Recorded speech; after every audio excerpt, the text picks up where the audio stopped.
Hey, this is like 6th period, but not as good. And so we are now. That's right. Better. Wait, what's this? That's called shade.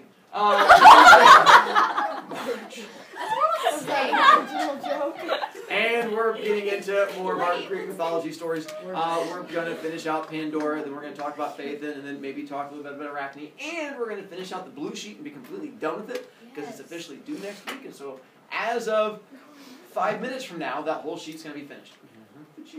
You do have homework for those of you who are trying to do well. The good news is, if things go well, if we haven't eaten up like the first 30 minutes of class yelling at me, then we're going to try and get through our Arachne story, which is going to be a big god throwdown thing. Then Phaethon, we should get through all together. But if we don't, there's copies of both of those where it says the story of Phaethon and the story of Athena.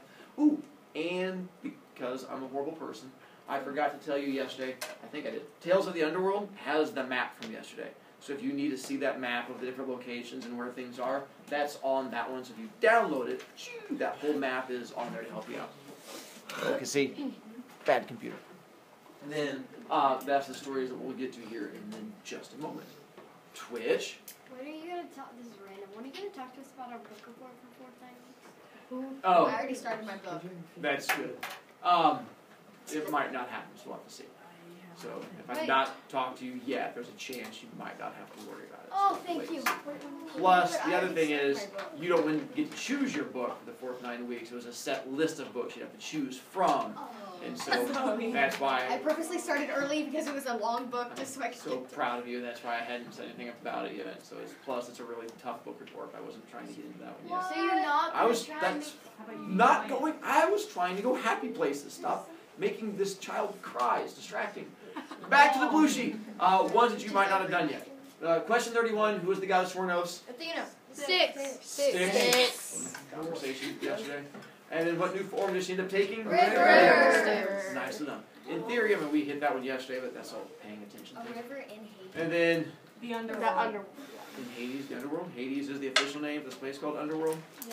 Remember, he names the place after himself. That's his middle name is Hades. His last name is Hades. You would know that if you didn't His give middle me name is question number 30 by adding I know, therefore you have Question 32, one that we've also answered, but kids can get confused on because it requires paying attention. Name and describe the 3 fates. The first one is Clotho. By the way, you should probably know the jobs, and so this screen's not going to stay up forever. So as the names pop up, if you don't know them, one, they're on the white sheet. You have to look over there and like, oh look, it lists all the fates there. But that's not learning thing again. And what's Clotho's job? Making the string. Nice done. Making a form of the string. The second sister? Lachesis. And her job? She's one that measures the string in some way on the little measuring stick of measurelessness. And the third one? Atropolis. Or Atropo. One or the other. They're almost the same thing. And her job is? Cut the string. There you go. Her job was to cut the string. So those are your 3 fates from there. So I figure hopefully that helps you out. Yay. Alright. Then, question 60, which is the one that seems to confuse some people. How was the world shaped? Like a Flat. And then, how was the sky shaped? Like a bowl. Like a bowl. You had the right answer for the wrong question. No, but isn't the Earth... That doesn't make sense. Flat. And then on top of it is a bowl. Like you're having breakfast. Does it mean like the whole Earth or like actually Earth the dirt? What? The actual Earth? No, but then the actual Earth would be like the sky's part of the Earth. What are you talking about? No one knows what you're talking about. We all are. Just nod your head. Yeah, exactly. Yeah, okay. And so we have a body of water that was thought to be in the middle of the world. And by middle of the world, think of it like a giant donut, where we have land that goes all around it, and then there was just water that was here. Now imagine this donut is flat like the world, not like anything that's above it, making it less flat. This, by the way, the body of water, for those of you who pay attention in social studies, you have Spain, Italy, Greece, Turkey, Northern Africa. There's a body of water right there. Mediterranean. No, Red Sea. Mediterranean Sea. I got it. Wow. So that body of water is called the Mediterranean Sea, because it was right there between all those different things. How do you spell that? Okay. Carefully with 4 R's. We did this academic. No one cares. 3 of the R's are silent. What? This is why I fail social studies, just because of this class. That's This class so has powerful. nothing to do I can with cause you to social fail like studies. 3 classes. There's also a reason why it was called the Mediterranean Sea. Oh. For those who once again who paid attention in social studies. Ooh, we had someone. Medi and Taryn. Medi means? Middle means middle, and Terry means earth, and it's in the middle of the earth, so it's the middle of the earth sea. Yes! And that's what learning looks like. And so they thought it was in the middle of the earth, not like the white goo is in the middle of a Twinkie. That's a different kind of middle. This is more middle, as in More you the have. center. Yeah, I have, but I You've hate never it. had a ding dong? What's a ding dong? It's a a little Debbie Oh style. my gosh. What's a ding Isn't there such a thing as like What four? is This it is like? how we figured out child abuse is happening. That you guys have Yes. never experienced these kinds of delicacies. No, isn't that a place in Thor? Like you guys. So that would be in the Mediterranean, in the middle of the earth. I just need one Didn't have more nearly as many Middle issues Earth. yesterday recording 6 people. No. You recorded us yesterday. This one won't count. And then we get to our timeline for 57, because it was one that you should know. It just requires thinking, which is where it sometimes throws you off. Prometheus chose to switch sides during the big war, the one that was between Kronos and Zeus. Prometheus was on Kronos' side, uses his special power. What was his special power? See the future. Seeing in the future. Oh. Well, if he looks down that way, he sees that on Kronos' side, he eventually gets tortured. If he switches to Zeus' side, he eventually gets tortured. Both of them lead to torture. So then the question comes up, why bother switching sides if you know you're going to get tortured in both of them? Even if this side wins, it still leads to torture.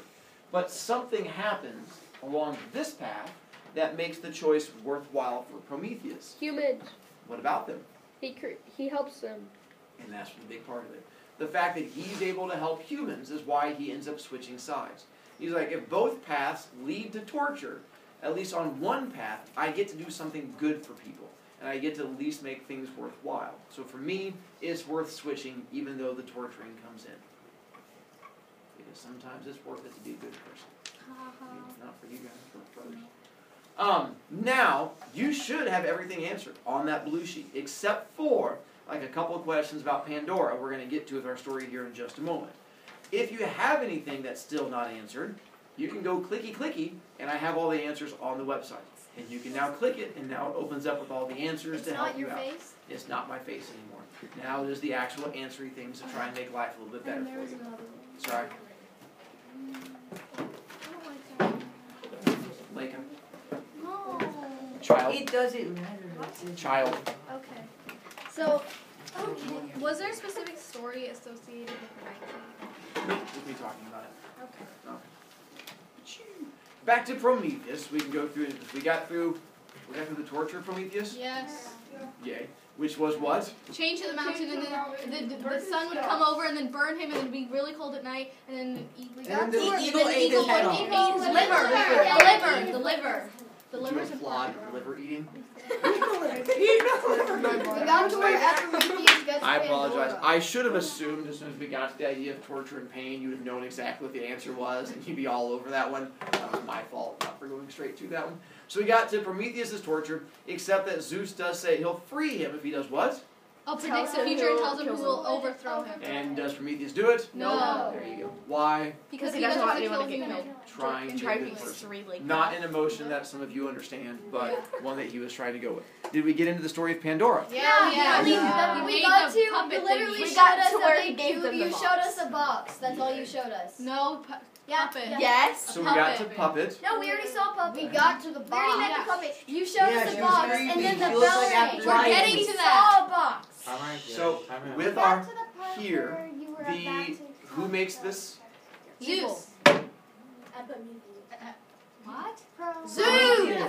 Hephaestus. See, Hephaestus was the one that Zeus goes to with the big ball of clay and says, hey, I want you to make the most beautiful human to ever exist. Who does Hephaestus make the beautiful human look like? Aphrodite. Then Zeus goes around with Pandora and takes her to each god and has each god do what with her? And what gift does Zeus give her? Curiosity. Curiosity pushes deep into her brain, and at that point he then says, you're a real girl. Snaps his fingers, and then she comes to life. Everything is good. That's creepy. Her name, Pandora, by the way, means Many gifts. Thank you, Tailby. Many gifts, because the fact that Pan meaning many, and then the door meaning gifts, all these things coming together. Now we have this girl, and who does she get married to? Epimetheus. And that's where Zeus goes down to Epimetheus and goes, hey, you get to marry her on one condition, that someday I'm going to ask a special favor from you and be able to do that special favor for me, and we should be good to go. And then we stopped Operation Pandora Part 1, and he lets years go by before he begins Part 2. He has to make sure there's a proper separation between the two times. And then one day, he decides to begin Part 2. And what does he get out? A box. We got the box. Do we have what he does with the box yet? No. So he takes the box, and with this special box that he has, he goes around to each of the different gods up on Mount Olympus. And he goes, I want to create a box of horrible, evil things. And I want each one of you to create the most horrible, awful, evil thing that you can imagine. And we're going to put it into this box. And each god gets excited, like, all right, I'm going to make something fun. And they make some horrible, evil thing to put in there. Hera comes up with jealousy. Ares comes up with bullying. Dionysus comes up with drunkenness, which is a word. And each one of them comes up with this evil spirit and puts it into the box. Until he gets to Athena. And he tells Athena, hey, come up with the most horrible thing that you can come up with. But Athena doesn't trust Zeus. She doesn't see him having a box of horrible, evil things as being a good idea. So she decides to do the opposite of whatever he's asking. So instead of coming up with an evil thing, she comes up with a good thing. And she puts this good thing into the box instead. And she comes up with the idea of hope. Because she figures whoever has to deal with all these evil things is probably going to need something to help offset it. So she takes the little ghost of hope and puts it into the box. Zeus takes the box, goes over to Hephaestus, and goes, Hephaestus, I want you to set up this box with a special lid on it, where as soon as the lid opens, it can never be closed again. So once it springs open, it stays closed until opening and then never closes. Hephaestus is like, easy peasy. So he goes ahead, sets it up, so he closes it, puts a little special thing on there, so once it pops open, it'll never close again. Zeus stretches himself out, he's like, all right, let's begin Part 2. Picks up the box, takes off running. Runs all the way down until he gets to Epimetheus' house. Gets to Epimetheus' house, bangs on the door. Epimetheus is like, what? And Zeus like, pushes him out of the way, runs inside, slams the door, puts the box in there, and goes, I need you to do me a favor. And Epimetheus goes, yeah, buddy, what's going on? He goes, all right, you see this box. And the box is big, like this size, big. He goes, sets the box down. I need you to hold on to this box for me for about a week and not open it and just put it to the side. Can you do that? Epimetheus goes, you want me to hold on to the box for a week and that's it? And he goes, huh? Zeus goes, 3 important things. 1, do not open this box under any circumstances whatsoever. It has to remain closed. 2, do not tell Hera that you have this box or that you know anything about it. She can know nothing about this box. 3, I'll be back in about a week, about 7 days to come back and get the box. And I'll take it off your hands. And that's it. Just put it aside and forget about it. Can you do that? And Epimetheus is like, I've already forgotten about it. And he's like, you're a special man. And then Zeus is like, all right. And they shake hands and high five. And then Zeus takes off. Epimetheus takes the box, like pushes it into the kitchen. He's like, all right, special box. Pushes it into the kitchen, forgets about it. A couple hours later, Pandora comes home. She's like, honey, I'm home from grocery shopping. And Epimetheus is like, hey. And she walks, she's like, hey, honey, there's a giant box in the kitchen. You know anything about that? Epimetheus is like, nope. She's like, mind if I open it? He's like, that's fine. She's like, okay. He goes, wait, just what? He goes, no, don't open it. Sorry. Just remember, Zeus gave us that box. She goes, why? He goes, I have no idea. She goes, do you know anything about the box? He goes, yes. He said not to open it. Don't tell Hera. And he's going to come back in about a week. She goes, that's it? He goes, that's all I know. She goes, didn't you want to know more? He goes, nope. She goes, you're a special man. She goes, all right. So she pushes the box off to the side, puts away groceries. But every time she gets near it and happens to sort of bump into it, the box shakes around and makes noise. And she's like, dear, the box is making noise. And he's like, yeah, I noticed that too. She's like, can that bother you? And he's like, no. She's like, you're a special man. And so she does her best to try and forget about it. But every time she tries to push it out of her mind, it comes right back in. And something keeps preventing her from forgetting about it and ignoring it.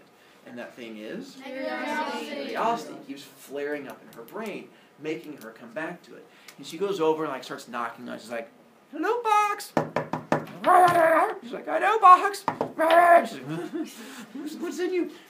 And then as she thinks about it, she comes up with an idea.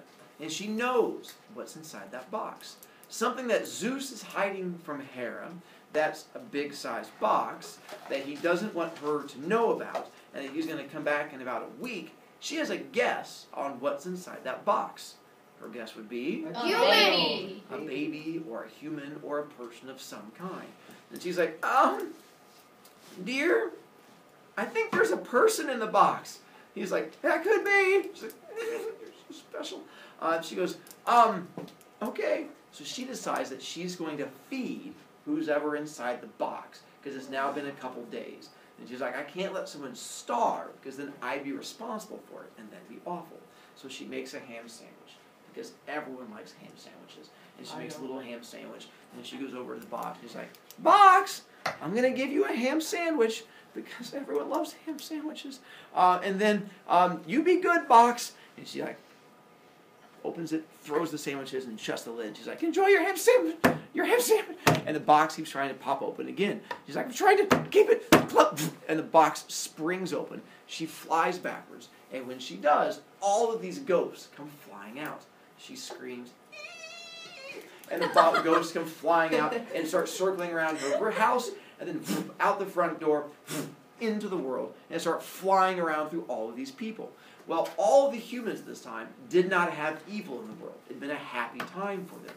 So this was their first time ever experiencing greed and anger and bullying and drunkenness. And so because of that, it becomes overwhelming for them and almost kills off this entire race of humans. Except one thing prevents them from dying off. And one thing is hope. Every time that all of the things would fly, they're like, "Oh, I feel greedy. Oh, I want to punch people. Oh, I want to get drunkenness." They're like, "I can't do it anymore. It's too..." But tomorrow's a better day. And the hope would fly through them, and they'd be able to push forward, and things would be good. And the best part is, Zeus gets to punish humans. But Zeus goes, "It's not my fault. I'm not responsible for any of this. Because who's to blame for doing all this?" Pandora's responsible. He's like, "Don't blame me. I gave the direction not to open the box. It's not my fault that she did it." And so Zeus gets away scot-free, and humans blame a woman for all the evils in the world. And that's our story of Pandora. I leave some more commentary. That's fun. Yeah, blaming women was so much fun. Not that I would do it, but other people would, because they're horrible humans. Yeah, sure. So now, so we covered that one. That's the story of Pandora insulting half the population. Then Apollo. Apollo had a certain job for the gods, which was being the sun god. Here's the problem with how his job works. There are two mountains that his job involved. He had a palace on top of one of them, and every day he would drive the sun chariot from one mountain across the sky and land on another one.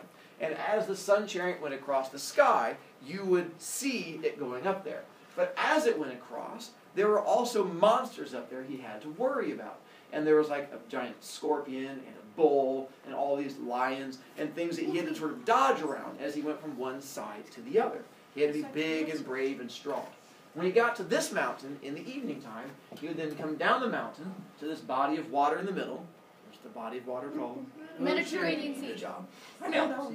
And then he would get on a boat that would then take him across. He would sleep on the boat.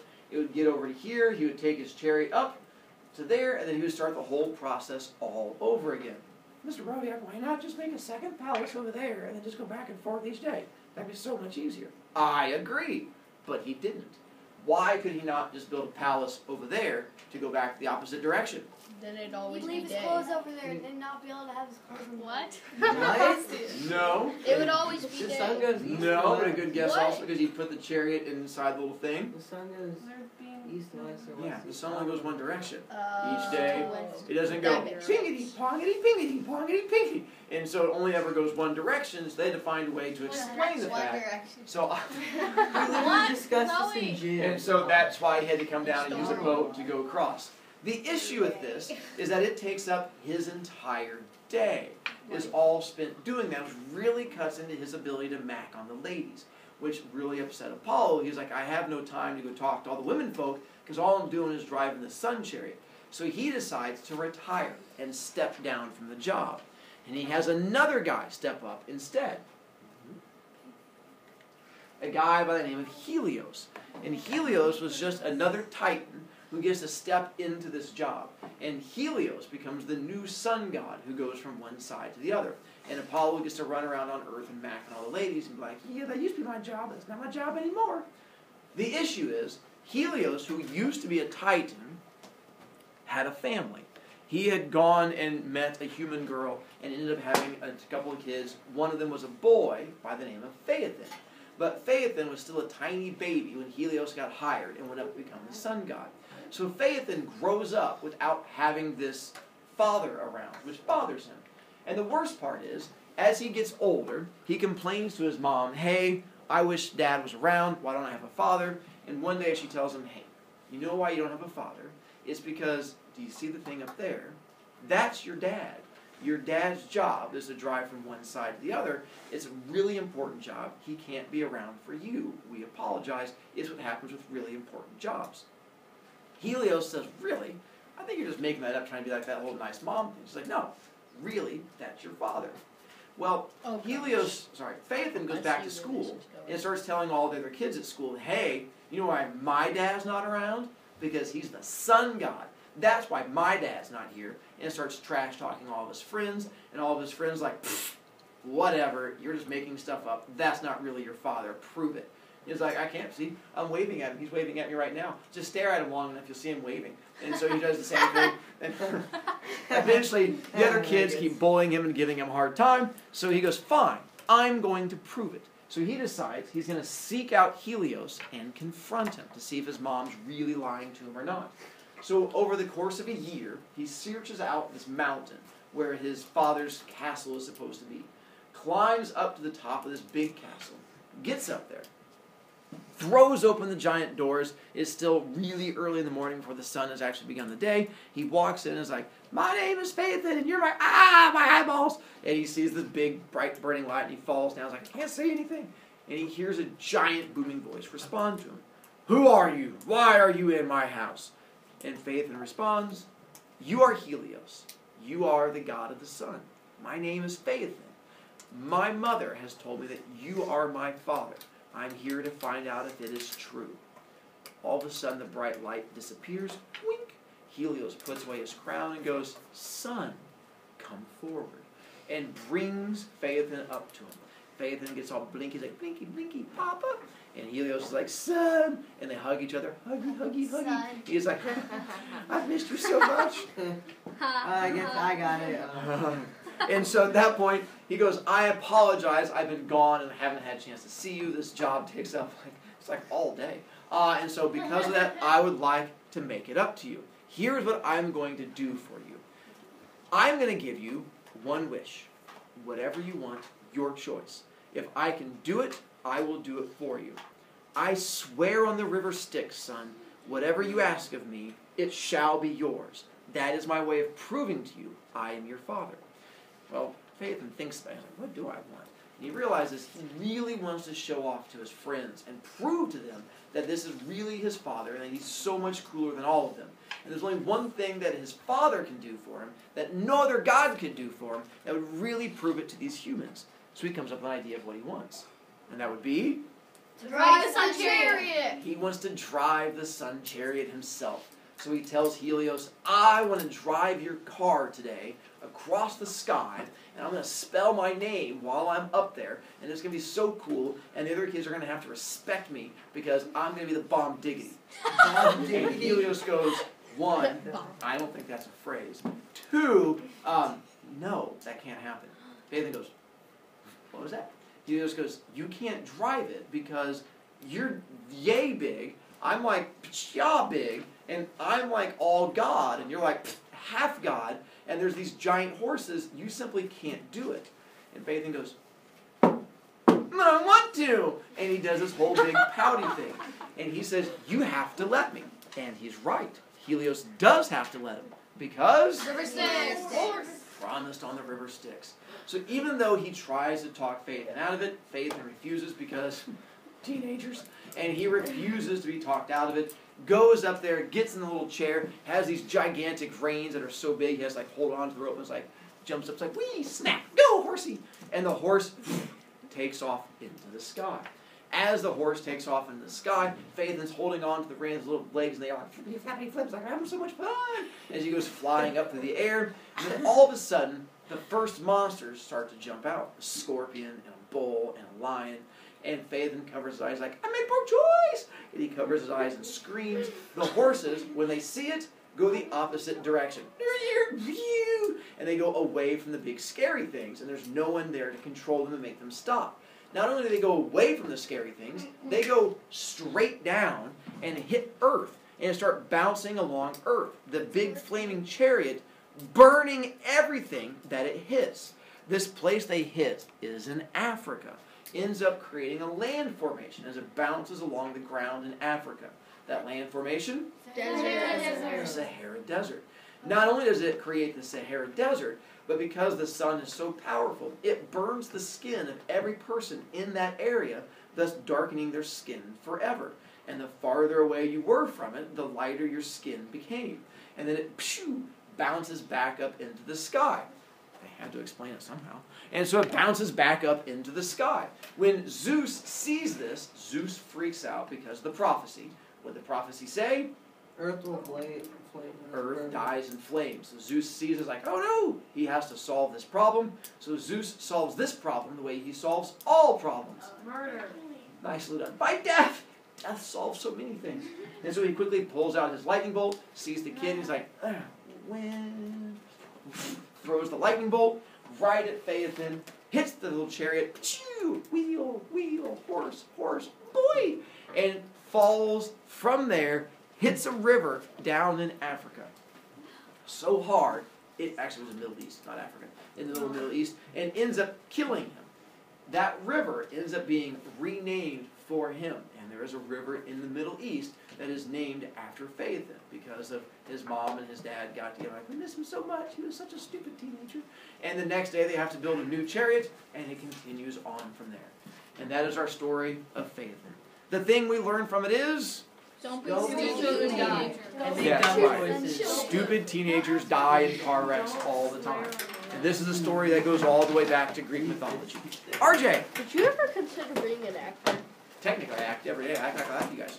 Oh. Okay. You act, but you don't get money for it. No. I did take acting when I was in school. It helps a lot with teaching, and I do enjoy acting.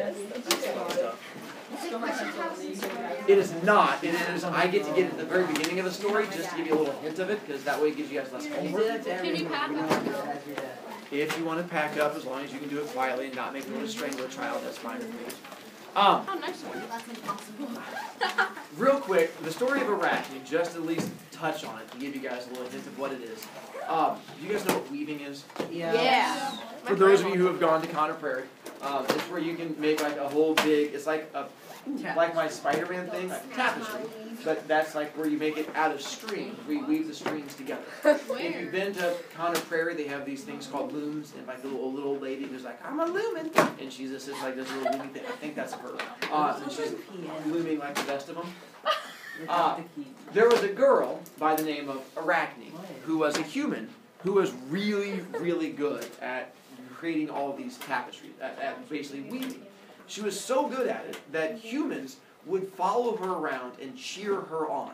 She had one of the very first fan clubs. There were little like Arachne jerseys they would wear and stuff like that. Whenever she set up her loom, they'd get a little circle around and be like, loom, loom, loom.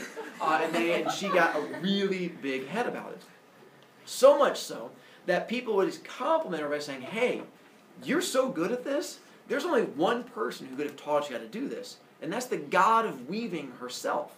And the god of weaving is? Athena. Athena. Arachne took this as an insult. She goes, whoa, whoa, whoa. What'd you just say?